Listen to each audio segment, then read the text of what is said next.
مریم صاحبہ جو یہ بات کر رہی ہیں کہ پیپلز پارٹی سرکاری اپوزیشن بن رہی ہے تو یہ درست ہے پھر کہ اگر حکومت کی طرف سے کچھ لوگوں نے وہ تو قصہ یہ اور ہے نا، قصہ یہ ہے کہ اسٹیبلشمنٹ تو کو یہ رائے رکھتی ہے، فیصلہ تو وزیر اعظم نے کرنا ہے بعض چیزوں میں، ظاہر ہے اگر وہ بعض چیزوں پہ عثمان بزدار پہ ڈٹے ہوئے ہیں تو باقی تو آپ قصہ ہی چھوڑ دیں، قصہ ہی چھوڑ دیں، بالکل درست کہ بھائی اسٹیبلشمنٹ کے ایک حلقے میں کم از کم یہ تھنکنگ پائی جاتی ہے، اور مضبوط حلقے میں کبھی قانون سازی کریں ان سے مل کے، اگر کسی آئینی ترمیم کی ضرورت ہے وہ کریں، اس سیاسی استحکام آئے، مقدمات کے جلد فیصلے ہوں، سٹیبلٹی آئے گی، مہنگائی کم ہوگی، سرمایہ کا فرار کم ہوگا، دیکھو سٹیبلٹی سے ہی ترقی ہوتی ہے نا، سیاسی استحکام ہو، اور وہ ملکے سے مراد اتحاد نہیں ہے، ورکنگ ریلیشن شپ ہے۔ بھائی سندھ میں ان کی حکومت ہے، سندھ سب سے اہم ہے کراچی کی وجہ سے بھی، ویسے بھی سندھ اہم ہے، سندھ کوئی غیر اہم نہیں ہے، لیکن کراچی میں تو انڈسٹری تو کراچی میں ہے، 33% آف انکم ٹیکس کراچی سے وصول ہوتا ہے۔ تو عمران خان صاحب مائل کیوں نہیں ہے مفاہمت کی طرف؟ مفاہمت کی طرف اس لیے مائل نہیں ہیں کہ وہ پیدا ہی ہوئے تھے فاسٹ بالنگ کے لیے، ٹھیک ہے؟ بھائی مزاج کا مسئلہ ہے، طبیعت میں مجھے کہنے لگے ایک دفعہ کہ میں جو اخبار میں میرے خلاف لکھتا تھا نا، میں بھی پھر اس کو چھوڑتا نہیں تھا، بھولتا نہیں تھا، وہ پھر چاہے الٹا لٹک جائے اس کو انٹرویو بھی نہیں دیتا تھا، اس کی بات ہی نہیں سنتا تھا۔ میں نے کہا یہ وصف کی بات تو نہیں ہے، آپ کہتے ہیں اسلام کی بات کرتے ہیں اور ریاست مدینہ کی اصلاح تو اس وقت استعمال نہیں کرتے، اللہ کے رسول کا طریقہ تو معاف کرنے کا ہے، نرمی کا ہے، کشادگی کا ہے، یہ ان کے مزاج کا مسئلہ ہے۔ لیکن ہارون صاحب جہاں پہ مزاج ہی نقصان پہنچا رہا ہو تو بہتر نہیں ہے مفاہمت کر لی جائے، فائدہ حاصل کیا جائے وقتی طور پہ جائے؟ نقصان فائدہ کہ دیکھیں نا، جناب رسالت مآب صلی اللہ علیہ وسلم نے فرمایا کوہ احد اپنی جگہ سے ٹل سکتا ہے، عادت نہیں بدل سکتی۔ ایک تو دیکھیں نا آپ کے اندر خرابی ہے اور آپ کو اس کا شعور ہے کہ یہ خرابی ہے، اس کا نتیجہ وہ برقرار ہے، اس کا نتیجہ یہ ہوگا کہ اگر وہ ختم نہیں ہوگی تو کم ضرور ہوگی، ٹھیک ہے نا؟ وہ لوگ بتوں کی پوجا کرتے تھے نا جو اسلام کے سب سے بڑے ستون بنے، مگر انہوں نے مان لیا نا کہ ان کی اپروچ غلط تھی۔ اچھا طبائع کا میں آپ کو بتاؤں فرق، طبیعت کیا چیز ہوتی ہے؟ جناب ابو ذر غفاری، اب جو جملہ ان کے بارے میں کہا گیا ہے وہ ایسا ہے کہ بالکل رونگٹے کھڑے ہو جاتے ہیں جو رسول اللہ نے ان کے بارے میں کہا۔ زمین نے بوجھ نہیں اٹھایا اور آسمان نے سایہ نہیں کیا ابو ذر سے زیادہ سچی آدمی پر۔ وہ پیغمبر ہو گزرے ہیں دنیا میں، خود رسالت مآب موجود ہیں، کبار صحابہ موجود ہیں، 1,24,000، مطلب زندگی میں ایک دفعہ بھی جھوٹ نہیں بولا۔ انبیاء کا بھی یہ ہے نا کہ کبھی جھوٹ نہیں بولا، تو ان سے زیادہ سچا کوئی نہیں، وہ بھی سچے تھے۔ اب ایک دن کہنے لگے، خلفاء پہ بھی تنقید کرتے تھے، بڑی سخت تنقید کرتے تھے، اور ایک دن کہنے لگے جناب بلال سے، اب بلال جو رسول اللہ کو کتنے محبوب تھے، کہنے لگے کہ یہ اب تو مجھے بتائے گا کالی ماں کے بیٹے۔ لیکن اب فرق کیا تھا؟ جیسے ہی انہیں احساس ہوا کہ وہ کیا کر گزرے، وہ اس قدر وہ رنج میں مبتلا ہوئے، کہا بلال میں زمین پر لیٹتا ہوں اور اپنا قدم میرے اوپر رکھ، مجھے احساس ہو کہ میں نے کتنی بڑی غلطی کی ہے جی، بہت رنجیدہ رہے۔ اچھا بے باک تو اتنے تھے نا کہ جناب رسالت مآب کو ارشاد فرماتے تھے تو اس پہ سوال کرتے تھے، کوئی یہ نہیں کہ خدا نخواستہ، وہ سوال تو سیکھنے کے لیے کیا جاتا ہے نا۔ مطلب جب آپ نے فرمایا جس نے کہا اللہ ایک ہے اور محمد اس کے رسول ہے، دل سے کہا، وہ جنت میں جائے گا، تو جناب ابو ذر فرمانے لگے، کیا کہنے لگے، خواہ اس نے چوری اور بدکاری کی ہو۔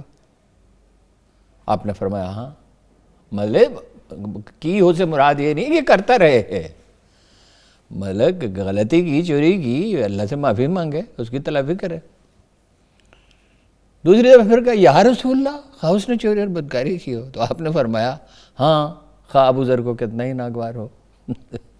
یہ ہے مزاج کا مسئلہ، نہیں بہترین انسانوں میں سے۔ ان کے ساتھ تو ہارون صاحب کسی طور اچھا پھر یہ ہے کہ جب آپ مشورہ نہیں کرتے، اللہ نے حکم دیا ہے کہ مشورہ کرو، یعنی مسلمان کی نشانی یہ بتائی مومن کی، مومن کہ وہ مشورے سے کرتا ہے، کیونکہ تنہا آدمی کی عقل کیا ہے، یعنی رسول اللہ صلی اللہ علیہ وسلم جیسی وزڈم کا کوئی تصور انسان کر سکتا ہے، یعنی ہونے کا تو سوال ہی نہیں۔ وہ بٹھاتے تھے لوگوں سے، مشورہ کرتے تھے، مشورے پہ خندق کھودی تھی نا۔ بہترین مشوروں خدا نے ایک انسٹیٹیوشن، مشورہ ایک انسٹیٹیوشن ہے، صرف ایک طرز فکر نہیں ہے، یہ ایک ادارہ ہے، توبہ بھی ایک ادارہ ہے، انسٹیٹیوشن ہے، اس لیے کہ اس سے پہلو کھل کے ایک آدمی ہے بڑا دانا ہے، جناب عمر فاروق کے دانا نہیں تھے جب وہ، اور انہوں نے کھڑے ہو کے ممبر پہ کہہ دیا کہ میں میئر مقرر کرتا ہوں، تو خاتون اٹھی، اس نے کہا اللہ کے رسول نے مقرر نہیں کیا، آپ کیسے کر سکتے؟ تو آپ نے فوراً اپنا فیصلہ واپس لیا۔ ٹھیک۔ اچھا پوتے کی وراثت کا مسئلہ جو ہے وہ لکھ ڈالا تھا،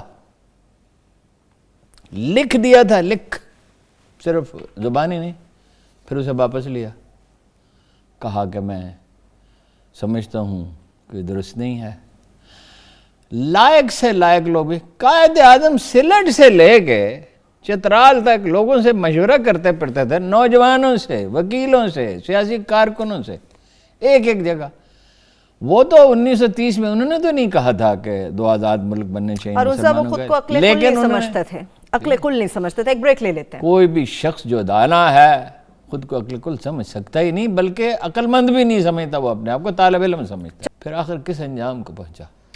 ہارون صاحب آپ نے احتساب کی عدالتوں کے مقدمات کی بات کی ہے، ڈسکا کے حوالے سے جو عدالتی ریمارکس ہیں، چیزیں ہیں، اس پہ مریم صاحبہ کا جو سیل ہے، میڈیا سیل، وہ ایک باقاعدہ طور پہ کیمپین چلا رہا ہے، کیوں؟ بڑی افسوسناک کیمپین ہے۔ وہ تو فیصلہ کر دیا نا انہوں نے کہ پولنگ نہیں ہوگی وہاں پہ، پولنگ ملتوی کر دی نا۔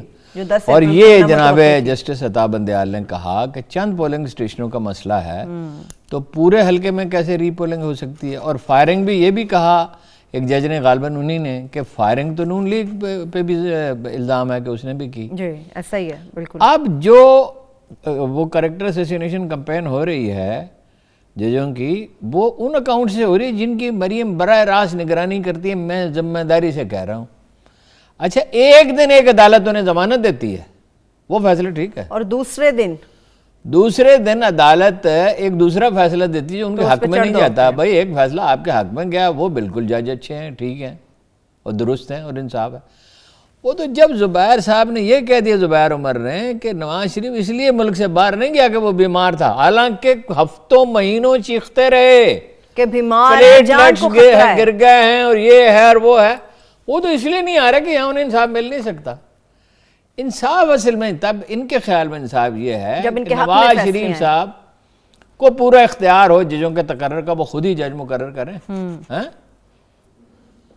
اور دانائی اتنی ہے نواز شریف صاحب نے کہ جو آرمی چیف انہوں نے مقرر کیا اسی سے لڑے، کسی ایک سے بھی نہ نب سکی۔ نہیں مشرف کو کسی نے مقرر کیا تھا؟ جی نواز شریف صاحب نے خود۔ جنرل قمر جاوید باجوہ کو کسی نے مقرر کیا تھا؟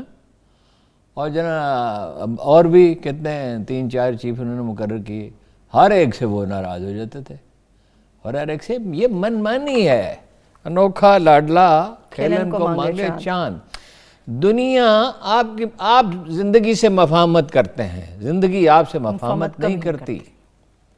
بلدیاتی اداروں کو بحال کرنے کا جو حکم ہے ہارون صاحب، اس کو کس طرح سے دیکھ رہے ہیں؟ بڑا اچھا فیصلہ ہے بلدیاتی اداروں کو۔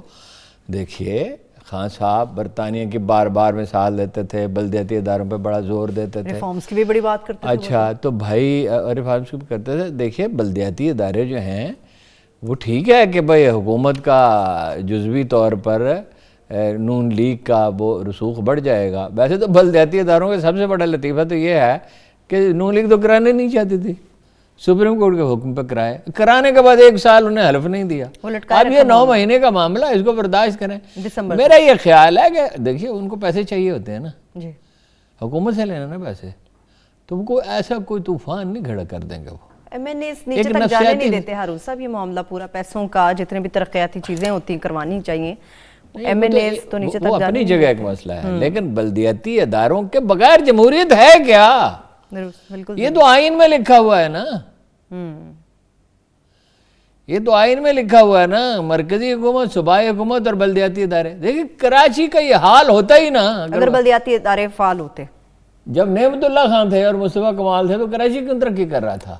باوجود اس کے کہ ایم کیو ایم کا رویہ کیسا عجیب و غریب تھا، وہ ایم کیو ایم کے نمائندے تھے نا. لیکن آپ بہت سی جگہوں پہ، میں تو کراچی اس زمانے میں بہت جاتا تھا، سال میں 4-6 دفعہ تو جاتا تھا، سفر آدھا رہ گیا تھا.